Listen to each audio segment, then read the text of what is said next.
Hello again, everybody.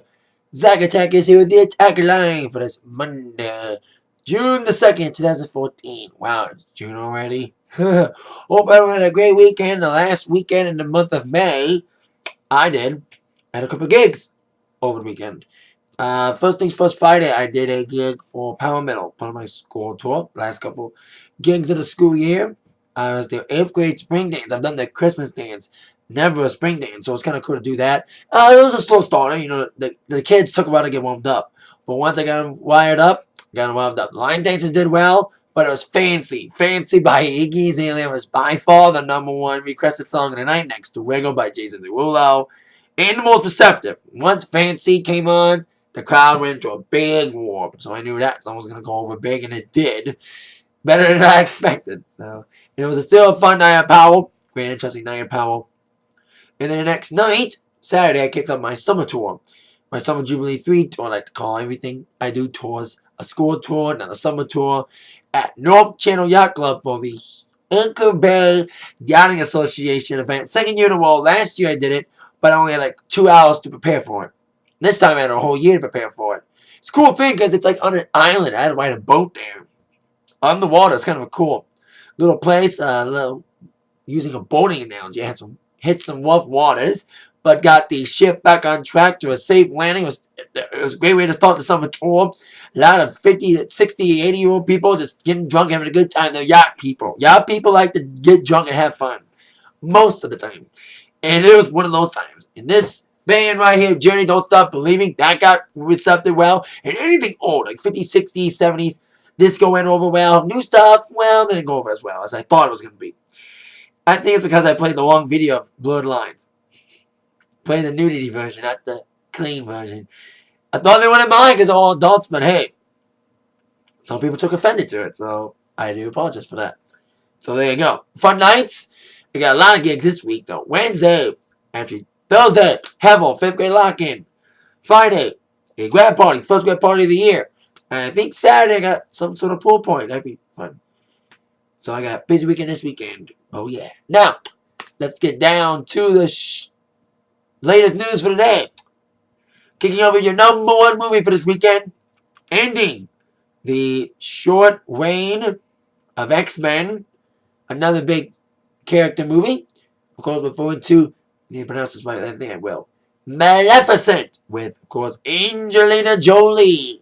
Making $70 million in the first week. But estimated, I'm trying to get the official award, but doesn't matter if it's estimated or official. Doesn't matter.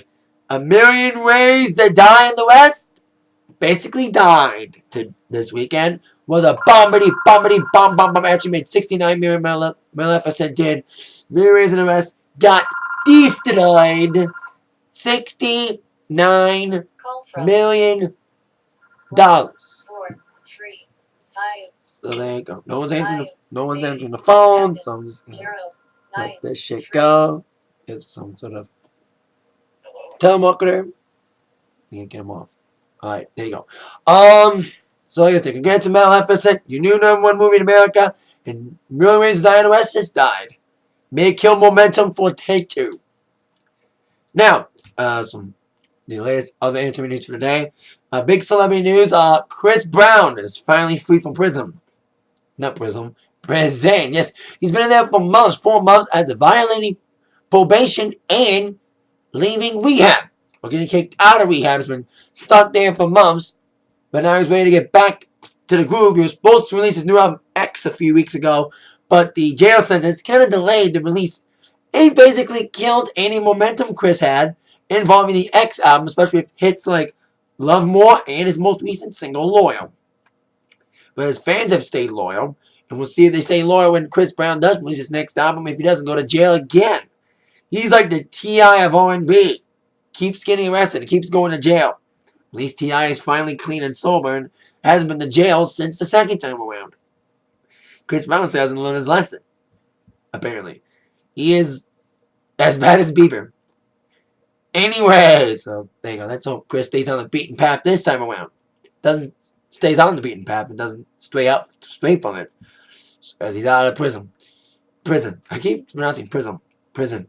There you go. So stay safe and stay out of trouble, Chris. Now, old school TV fans lost a little piece of them as a TV icon, kind of.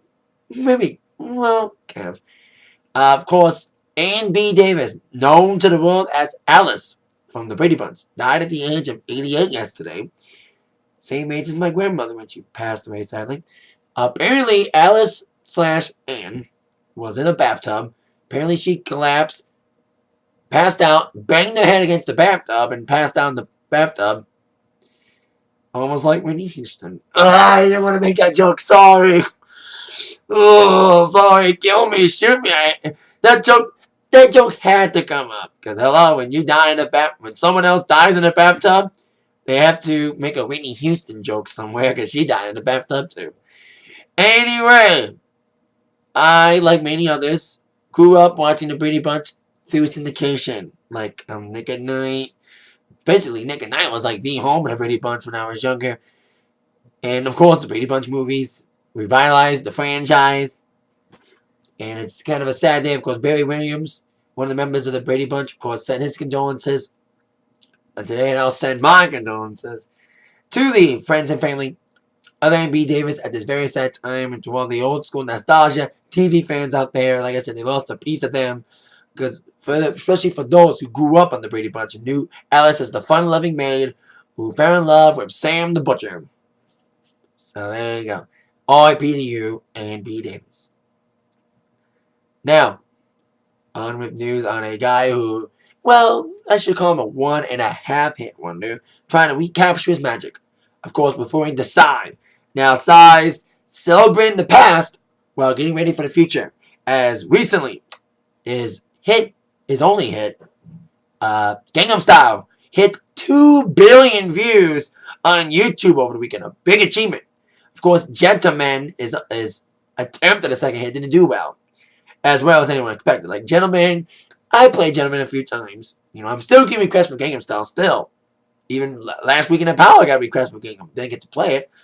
But we'll see if people start requesting his next new song as he tries for another hit. Hangover, new song with, of all people, weird combination. We'll see how this ends up.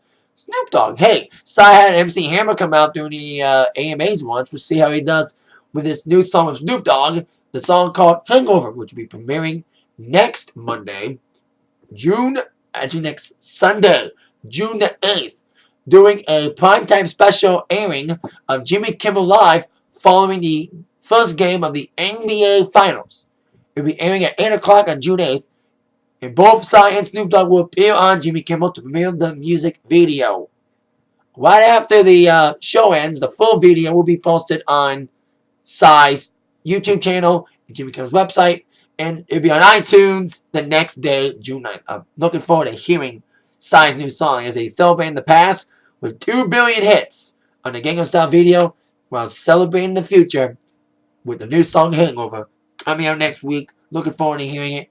And we'll see if it gets more popular than Gentleman was. Because Gentleman was an okay song. Got a few requests for that. But it wasn't as big as a viral hit as Gangnam Style was. So we'll see how big of a viral hit Hangover becomes when it comes out next week.